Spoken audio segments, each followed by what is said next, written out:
ಒಂದಷ್ಟು ಇನ್ಫಾರ್ಮೇಷನ್ ನಮಗೆ ನಿಮ್ಮ ಕಡೆಯಿಂದ ಬೇಕು ಅಪ್ಡೇಟ್ ಮಾಡಿಕೊಡಿ ಅಂತ ಕೇಳ್ತಾರೆ. ಸೊ ಆವಾಗ ಆ ವ್ಯಕ್ತಿನ ಅಗ್ರಿ ಮಾಡಿ ಅವ್ರು ಕೇಳಿದ ಇನ್ಫಾರ್ಮೇಷನ್ ಎಲ್ಲ ಕಳಿಸ್ಕೊಡ್ತಾರೆ. ಆದರೆ ಅವ್ರು ಹೇಳಿದ ಪ್ರೊಸೀಜರ್ ಎಲ್ಲ ಫಾಲೋ ಮಾಡಾದ್ಮೇಲೆ ಆ ಒಂದು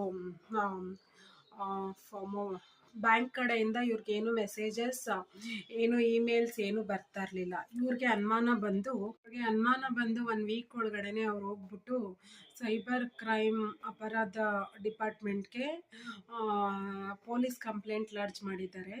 ಸೊ ಆವಾಗ ಇವ್ರಿಗೆ ತಿಳಿದು ಬರೋ ಘಟನೆ ಏನಂದರೆ, ಸೊ ಅವರೆಲ್ಲ ಪರಿಶೀಲಿಸಿದಾಗ ಇವ್ರಿಗೆ ಇವ್ರ ಕ್ಲೈಂಟ್ಗೆ ತಿಳಿದು ಬಂದಂತಹ ಇನ್ಫಾರ್ಮೇಷನ್ ಏನಂದರೆ, ಇವ್ರಿಗೆ 2.8 ಕ್ರೋರ್ಸ್ 2 ಅಕೌಂಟಿಂದ ಅನ್ನೋಯಿಂಗ್ಲಿ ಟ್ರಾನ್ಸ್ಫರ್ ಆಗಿದೆ. ಬಟ್ ಇದು ಚೀಟ್ ಆಗಿದೆ. ಸೊ ಕೇಳಿದಂಥ ವ್ಯಕ್ತಿಗೆ ತುಂಬ ಶಾಕ್ ಆಗಿದೆ.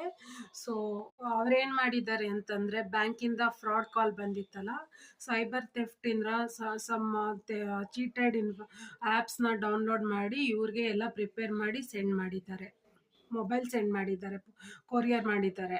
ಆವಾಗ ಈ ವ್ಯಕ್ತಿ ಇಂಜಿನಿಯರ್ ಏನಿದ್ದಾರೆ, ಹೊಸ ಸಿಮ್ ಕಾರ್ಡ್ ಮೊಬೈಲ್ ಬಂದ ತಕ್ಷಣ ಅವ್ರು ಹೇಳೋ ಪ್ರಕಾರ ಸಿಮ್ ಕಾರ್ಡ್ ಅಪ್ಲೈ ಮಾಡಿ ಸಿಮ್ ಕಾರ್ಡ್ ತಗೊಂಡು ಸಿಮ್ ಕಾರ್ಡ್ ಆಕ್ಟಿವೇಟ್ ಮಾಡಾದ್ಮೇಲೆ ಸೈಬರ್ ಥೆಫ್ಟ್ ಮಾಡೋ ಚೀಟರ್ಸು ಆರ್ ಥೆಫ್ಟ್ ಮಾಡೋರು ಅವ್ರು ಹೇಳಿದ ಇನ್ಸ್ಟ್ರಕ್ಷನ್ ಎಲ್ಲ ಇವ್ರು ಫಾಲೋ ಮಾಡಿರೋದ್ರಿಂದ ಇವ್ರಿಗೆ ಅನ್ನೋಯಿಂಗ್ಲಿ ಅವ್ರ ಕಂಟ್ರೋಲ್ಗೆ ಹೋಗಿದ್ದಾರೆ.